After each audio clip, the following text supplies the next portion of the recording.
Olá pessoal, estamos mais uma vez com o programa Café Teológico aqui na Poa TV. Hoje especialmente estamos aqui no acampamento Farroupilha, onde nós vemos uma multidão de pessoas, uma incrível movimentação, onde todos estão cultivando o tradicionalismo gaúcho. E eu queria falar hoje a respeito disso, o que o tradicionalismo gaúcho tem a ver com o cristianismo. Pois bem, eu fiz uma pesquisa alguns anos atrás e eu encontrei alguns fatos bastante interessantes que eu quero passar para vocês. Aqui às nossas costas, né? Isso nós podemos observar a chama crioula, que representa a chama do tradicionalismo, o fogo do tradicionalismo. E no nosso meio cristão, nós sabemos muito bem qual é o significado do fogo, o fogo de Deus, o que aquece o nosso coração e que nos leva a buscar intimidade maior com o Senhor. Ora, a chama é também utilizada pelo tradicionalismo para manutenção da tradição, para manutenção das regras básicas do tradicionalismo. O tradicionalismo, como nós conhecemos, é de 1940 para cá. Mas eu quero levar vocês até 1800 e alguma coisa, contar algumas coisas que aconteceram e que lá é que é a origem do tradicionalismo. Uma identificação do colono alemão luterano com a vida campeira, com a lide do campo, em que eles foram forçados a se decidir. Ou somos alemães, ou somos gaúchos. E aí nasceu o tradicionalismo. E nós veremos agora, após o próximo intervalo, eu vou contar para vocês, documentado, como é que nasceu o verdadeiro tradicionalismo. Amém? Já voltamos.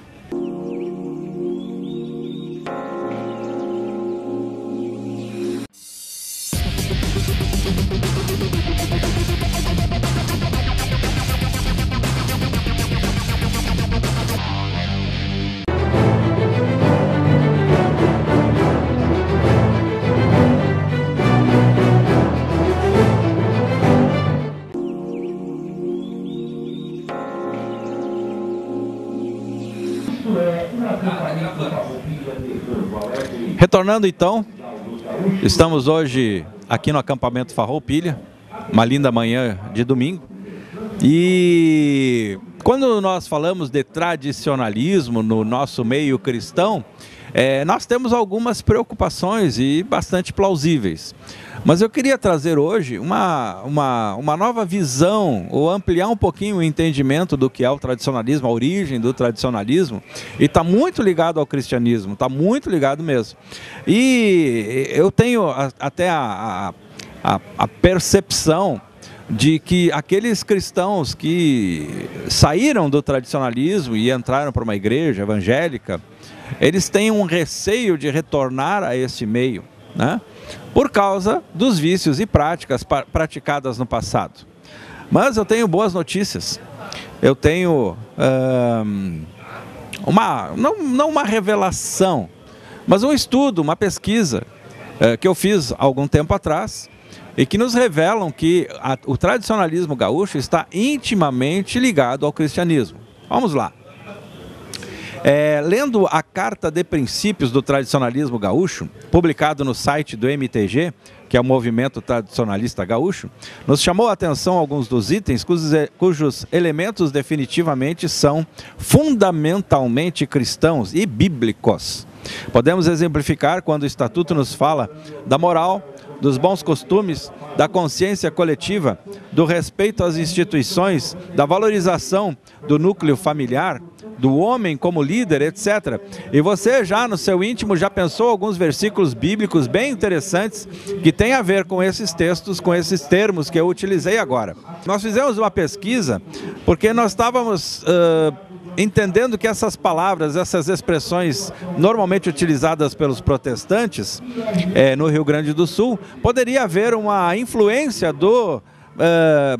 dessa turma, né, desse linguajar, né, no tradicionalismo. Pois bem, nós chegamos lá no século XIX e não encontramos nada, mas para nossa surpresa nós encontramos vestígios da influência cristã luterana na formação do tradicionalismo gaúcho no site do MTG, no próprio site do Movimento Tradicionalista Gaúcho, onde ele tem uma página, História do Rio Grande do Sul, no item Imigração Alemã, onde se lê: Eu vou ler o que está no site. O lote colonial representa a célula de povoamento e a unidade de exploração e a propriedade. Todos os lotes foram marcados geometricamente a partir da picada de forma retangular. O habitat se formou em fileira paralelo à picada e se tornou uma verdadeira unidade orgânica de povoamento. A povoação nasceu na proximidade de uma encruzilhada, de um val, de uma capela ou da venda. A atividade mais intensa ainda é no domingo. Olha aqui o que está escrito. Quando os colonos afluem a cavalo para assistir à missa ou culto, ou ao ofício de fazer as compras. Bom, quando nós lemos missa, né, é por causa da nossa cultura católica, né, porque os alemães não tinham missa, eles tinham culto, né, profundamente luteranos, né. Então, durante a implantação das colônias, foi justamente a organização familiar e congregacional em torno do protestantismo que permitiu que superassem todas as suas dificuldades na nossa nação. O que acontece? Os imigrantes vieram, eu vou mostrar depois alguns textos mais adiante, vieram da Prússia, né? Que quando em 1917, quando houve a Revolução Comunista, alguns alemães que haviam imigrado para a Prússia, eles voltaram para a Alemanha e descobriram agora que não tinham mais país, não tinham mais terras. Então, aproveitando uma oferta do governo brasileiro para a imigração alemã, eles vieram aqui para o Brasil e vieram para Porto Alegre, foram colocados no Rio dos Sinos, né, e deixados à margem. Eles não tiveram nenhuma assistência, então eles tiveram que se organizar em colônias, da forma como eu descrevi, em lotes, né, através das picadas que eles abriam no meio do mato, iam organizando em lotes, construíam uma capela, nós vamos ler alguns textos depois, né, e ficavam vivendo ao redor. Então o colono, até como hoje nós temos uma percepção pejorativa do termo colono, né? Mas é aquela pessoa que fala mal, né? Ou seja, os alemães tentando falar o português, falam com aquela ginga, né? Com aquele puxado, né? Com aquela arrastado, né, do alemão, né? Então eles falam mal o português e foram chamados de colonos, mas o colono não é um termo pejorativo na sua essência, né? Mas simplesmente eles se organizaram em colônias para sobreviver no meio do mato. Então vamos ler aqui um artigo sobre a imigração alemã de 1850, olha só, começou em 1850 o tradicionalismo, nós vamos entender. Fixados na região de Pelotas, originários na Prússia, elaborado por Giancarla Salomone, a autora do texto. A noção de que pertenciam a uma mesma comunidade levou os colonos alemães a promoverem o surgimento de uma série de associações, cujo objetivo era, em princípio, a manutenção de sua herança cultural. As primeiras iniciativas para o estabelecimento da vida comunitária foram, atenção, a construção de igrejas e escolas e, em seguida, a associações destinadas a promover o convívio social, como os clubes de tiro, corais comunitários, grupos de danças folclóricas, entre outros. Isso nos leva, gente, a uma organização de uma igreja, de uma cultura luterana, né, que eles trouxeram para nós aqui. Tais colonos, no esforço de fixação na nova terra, mantinham suas tradições, e é interessante a criação de associações para tal fim em tão remota época. Quando fala de igreja, nossa cultura nos remete ao catolicismo romano, mas esses pioneiros eram de cultura luterana, evangélica, e as igrejas e escolas construídas eram evangélicas. Encontramos mais relatos interessantes no Memorial do Sul, de Antônio Fagundes. Olha o que o Antônio Fagundes escreve. Depois veio a coletânea de vocábulos e frases usados na província, conforme a pesquisa de Antônio Álvares Pereira Coruja, também na metade do século passado, com a evidente intenção de preservar os falários da gente da campanha gaúcha. Em seguida, aparece a silva de quadrinhas recolhida pelo incrível alemão agauchado. Olha o termo que ele usa, alemão agauchado. Ex-Brummer. Brummer era uma espécie de policiais alemães. da Segunda Guerra, antes da Segunda Guerra, na Primeira Guerra. Carlos Kozeritz. Até que em Porto Alegre nós temos uma rua, né, chamada Carlos Kozeritz, Carlos von Kozeritz, que teve a péssima ideia de enviar a Silvio Romero a coleção que o pernambucano publicou sem indicação do trabalho de Kozeritz. Nos chama muita atenção observar a expressão alemão agauchado. A nominação Brunner se aplica a alemães contratados para lutar nas guerras cisplatinas na época de 1850. Com o evento da Segunda Guerra Mundial, a Alemanha nazista tentou recrutar descendentes alemães para lutar na guerra, mas eles se negaram, pois não se consideravam mais como alemães. E levantou-se um forte desejo de firmar-se como nação gaúcha. Diante disso, 82 descendentes de alemãos luteranos fundaram a Sociedade Gaúcha Lombagrandense, lá em São Leopoldo, na região de São Leopoldo, conforme lemos no site Aluno Esperto.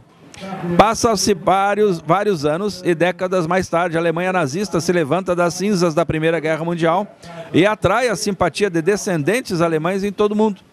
Como no Rio Grande do Sul, em 1938, fundou-se em Lomba Grande a Sociedade Gaúcha Lombagrandense, que existe até hoje, é forte, rica e respeitada. E passado isso, em 1943, em plena Segunda Guerra Mundial, o capitão Laureano Medeiros fundou o Clube Farroupilha, voltado exclusivamente ao culto das tradições gauchescas, e esse clube fica na cidade de Ijuí e continua até hoje cultivando o tradicionalismo. Então veja bem, a presença do nazismo no solo rio-grandense é demonstrada por Caroline Kraus von Luvisotto. No capítulo 5 do seu livro, O Nazismo no Rio Grande do Sul, o fragmento abaixo mostra o apego dos alemães à tradição gaúcha. Olha o que está escrito, gente. Na relação entre dois universos, o nacional e o local, aqueles que se identificam como gaúchos, podemos observar, pela trajetória histórica e cultural do Rio Grande do Sul, um distanciamento em relação ao nacional e um apego exacerbado ao local em que o gaúcho está integrado. Na década de 1930, a formação do Estado Novo de Getúlio Vargas, este impõe o nacionalismo, eliminando os símbolos regionais, os hinos, combatendo as tradições e regionalismos. Para sobreviver, as associações tradicionalistas se transformam em esportivas. A exemplo disso, nós temos aqui a Sociedade Ginástica de Porto Alegre, né? A Sojipa, que se transformou numa sociedade esportiva. Isso se reflete novamente na sociedade do imigrante alemão, com uma forte pressão em direção ao aculturamento gaúcho, conforme observamos na pesquisa de Clarissa Mombach. Os descendentes sentem-se obrigados a renegar a sua língua materna para poderem se inserir na sociedade da época. Foi assim que se deu a integração à cultura brasileira que, se antes caminhava para no seu próprio ritmo durante o Estado Novo, teve que ser brutalmente acelerada. Sob esse aspecto, a campanha de nacionalização obteve êxito em seus propósitos. Através da eliminação da cultura do outro, se pôde impor a cultura predominantemente local. Ou seja, em 1930, com o advento do Estado Novo e com o nacionalismo imposto por Getúlio Vargas, esses grupos alemães eles tiveram que abandonar as suas tradições alemãs e se integrar às tradições locais, que aqui no nosso Rio Grande do Sul, a tradição gaúcha. Na biografia de Simões Lopes Neto, que encontramos na UFPEL, Unidade Federal de Pelotas, lemos que foi o presidente da Sociedade União Gaúcha. Ele, né, foi presidente da Sociedade União Gaúcha, a qual, aliás, adotou o seu nome atualmente. Na formação da cultura gaúcha, o gaúcho tradicional, retratado como gaudério, vagabundo, isolado nos campos, sem família, agora começa a ser retratado como herói, chefe de família, respeitoso e honrado. Encontramos mais indícios na tentativa do gaúcho do colono se agauchar, conforme lemos em Etnia e Nação na América Latina. Os estudiosos da colonização assinalam que os imigrantes estrangeiros idealizavam o gaúcho como tipo socialmente superior. Gente, é muito interessante. Na Europa, o cavalo, quem possuía um cavalo era somente a elite. Os reis, os príncipes é que tinham cavalos. A plebe não tinha cavalo. Quando os alemães vieram para cá, Eles vinham com isso na cabeça. E aqui, com a abundância do cavalo, os alemães, quando vieram para cá, a primeira coisa que eles queriam comprar era um cavalo. Então eles trabalhavam para adquirir esse animal, porque simbolizava para eles um símbolo de status superior. Por isso que o cavalo se integrou rapidamente à colonização alemã. Encontramos também no curso de Tradicionalismo Gaúcho, na Wikipédia, que resume nossa tese, estendendo-se até 1943, na fundação do Clube Farrapo. Nós retornamos em alguns minutos para dar sequência a esse assunto bastante interessante, que eu acho que você vai se dar conta no fim, que o tradicionalismo é fundamentalmente cristão. Já retornamos.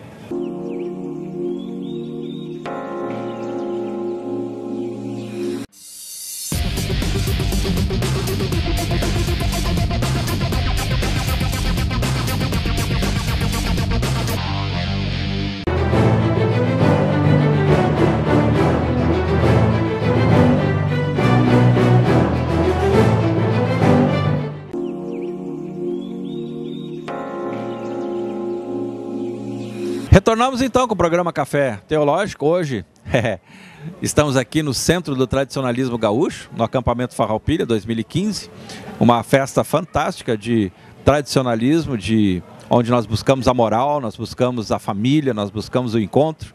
E é importante que a igreja esteja sintonizada nesse assunto, porque nós lemos que nós somos a luz do mundo, nós somos o sal da terra. Gente, se você diz que o tradicionalismo está podre, é porque não tem sal aqui dentro. E nós precisamos da igreja aqui dentro para trazer sal, para levar essa multidão de gente para Jesus. Amém?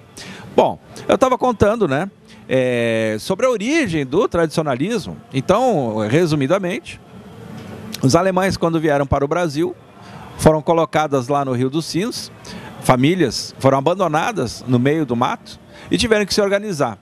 E se não fosse o luteranismo, né, eles teriam morrido lá, mas eles se organizaram ao redor da igreja, ao redor de uma associação para manutenção da sua tradição alemã, e que se organizaram em colônias. E esses colonos começaram a trabalhar, mutuamente se ajudavam, né, se fortaleceram, se enriqueceram, né, e eles começaram a adquirir bens, e o cavalo era um bem bastante interessante. Aí com o advento do nazismo na Segunda Guerra Mundial, né, esses alemães foram confrontados. Vocês são alemães, vocês têm que voltar para lutar pela Alemanha. Mas acontece que eles chegaram e disseram, não, mas nós não somos alemães. O que nós somos? Eles começaram a olhar para o que nós somos. Nós não somos nada. E alguém disse, não, nós somos gaúchos. Então daí nasceu a Sociedade Lombagrandense, lá em São Leopoldo, onde foi fundada por 80 gaúchos, e eu vou contar essa história aqui para vocês. No curso de Tradicionalismo Gaúcho, que nós encontramos na Wikipédia, né, nós temos um resumo bem interessante que vai até 1943, na fundação do Clube Farrapo. Eu vou ler para vocês. Passam-se os anos e décadas mais tarde, a Alemanha nazista se levanta das cinzas da Primeira Grande Guerra e começa a atrair a simpatia dos descendentes de alemães em todo o mundo. No Rio Grande do Sul, a propaganda hitlerista foi intensa. Então, a 31 de janeiro de 1938, um grupo de moços que falavam o português com forte sotaque teuto-rio-grandense fundou em Lomba Grande a Sociedade Gaúcha Lombagrandense para testemunhar o seu amor pelo Rio Grande do Sul e pelo Brasil. Essa entidade existe até hoje, é forte, rica e respeitada, e seus fundadores a princípio foram hostilizados, chamados de Clube da Alfafa, mas resistiram a tudo. Não eram alemães, não queriam ser nazistas. Eram gaúchos e brasileiros, e provaram isso com muita coragem e com muito amor. A 19 de outubro de 1943, em plena Segunda Guerra Mundial, no meio de uma comunidade de descendentes de alemães, um gaúcho admirável, sonhador e visionário liderou a fundação do Clube Farroupilha, voltado exclusivamente para o culto das tradições gauchescas. Ele era o capitão Laureano Medeiros, e a cidade cenário desse acontecimento histórico, também pioneiro, foi a cidade de Ijuí. O Clube Farroupilha, aliás, continua até hoje, sem interrupções, com sua bela atividade tradicionalista. Se ainda há alguma dúvida quanto à influência dos luteranos na formação do tradicionalismo gaúcho, citamos este belo trecho, quase poético, do Memorial do Sul, de Antônio Fagundes.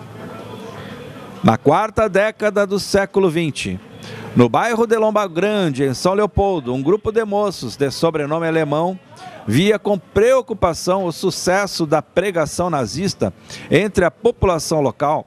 E isso não era tanto de admirar quanto altas figuras da República e até mesmo generais do Exército Brasileiro diziam maravilhas do militarismo alemão na época, com fortes simpatias por suas conquistas militares. Era a doutrina nazista pregada pelos seus diplomatas em Porto Alegre, o jus sanguinis, o direito do sangue, sustentando em todos que todo cidadão com sangue alemão nas veias era alemão de fato e de direito. Com isso, a Alemanha chegou a levar para Berlim e integrar ao exército nazista jovens nascidos no Vale dos Rios dos Sinos. Mas os moços teutogaúchos de Lomba Grande disseram não. Não somos brasileiros, nós somos gaúchos, nós não somos alemães. Eu errei. Mas os moços teutogaúchos de Lomba Grande disseram não. Nós somos brasileiros, nós somos gaúchos, nós não somos alemães. Com forte sotaque colonial e sem conhecer muito bem as tradições gaúchas, deram ao Rio Grande do Sul uma das mais lindas lições de gauchismo, fundando a Sociedade Gaúcha Lombagrandense em 31 de janeiro de 1938, que existe até hoje, linda e forte e plenamente integrada ao nacionalismo, o tradicionalismo, que o 35 CTG só iria iniciar 10 anos mais tarde. Então, pessoal, olha que interessante. O tradicionalismo gaúcho, claro, ele foi organizado, incentivado por Paixão Cortes, alguns anos mais tarde, né? Mas a origem se deu muito antes e paulatinamente com o sofrimento de almas humanas que perderam a sua identidade social e se agarraram ao solo gaúcho e eles entenderam, existe a nação gaúcha e nós pertencemos à nação gaúcha. E eu quero terminar esse programa hoje, agradecendo a esses jovens, né, alemães, luteranos, que fundaram verdadeiramente o tradicionalismo. E chegou até nós. E nós temos que resgatar esse conhecimento. Nós temos que resgatar essa alma gaúcha. Nós temos que entender que o gaúcho ama a sua pátria, ama a sua terra, ama as suas tradições. Mas as tradições gaúchas não se resumem só no que nós vemos hoje. Existe uma base muito forte, cristã, que fundou o nosso tradicionalismo gaúcho. Amém? Muito obrigado por hoje. Quero pedir para vocês a também entrarem no nosso site, cafeteológico.uad.teo.br, está aqui na barra, aqui embaixo. Nós temos também no YouTube, nós temos também no Facebook. Você também pode entrar através do nosso site. Você encontra todos os nossos vídeos, todas as nossas com um resuminho, com todas essa literatura toda aqui que eu vou passar para vocês, que eu passei para vocês, está lá no site, junto da gravação do vídeo, né? Ao lado tem o texto, com o resuminho do texto, e tem os links de todos esses livros, todas essas pesquisas que nós fizemos para você poder acessar e se divertir um pouquinho, conhecendo um pouco mais do tradicionalismo gaúcho. Enquanto isso, nós vamos dar uma olhada agora mais panorâmica aí no nosso acampamento Farroupilha, para vocês terem uma ideia da dimensão desse movimento, da dimensão dos piquetes. São mais de 360 galpões como esse. Nós estamos aqui, queremos agradecer ao piquete Marca Gaúcha, que cedeu seu espaço para nós podermos gravar, né? Ontem nós estivemos aqui, assistimos ao trabalho cultural do piquete, muito bacana, muito bem feito, e nós podemos até colocar um pedacinho para vocês. Amém? Muito obrigado. E a nossa oração é: Pai, nós te pedimos em nome de Jesus, Que o Senhor atinja esse povo aqui no meio do tradicionalismo gaúcho. Nós te pedimos, Espírito Santo, a tua oportunidade de visitação no meio desse povo. Não para matar o tradicionalismo gaúcho, mas trazer a consciência que o tradicionalismo é fundamentalmente cristão, porque ele honra a família. Nós conhecemos histórias, algumas histórias nós vamos ter oportunidade de mostrar para vocês, de famílias destruídas pela droga e entraram para o tradicionalismo e foram também restauradas, tiraram seus filhos da droga através do tradicionalismo.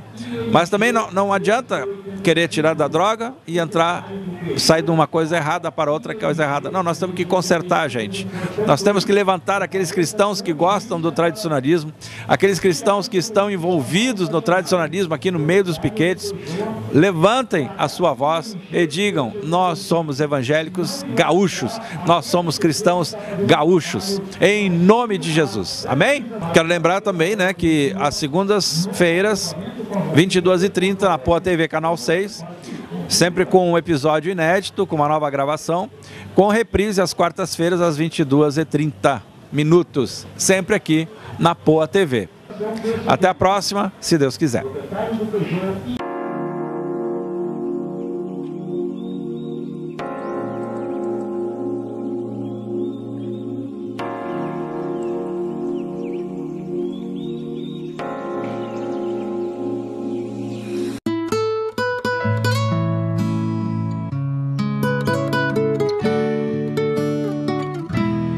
Você lembra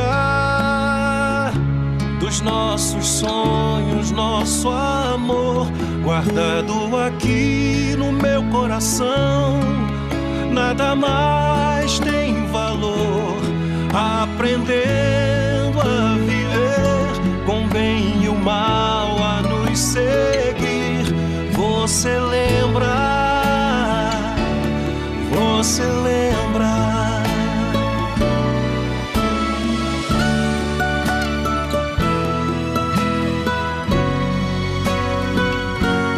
Você lembra da promessa de cumprir, de ficar aqui com as crianças? Eles só vão agradecer. Cada dia traz algo especial e uma graça pra se dar. Você lembra?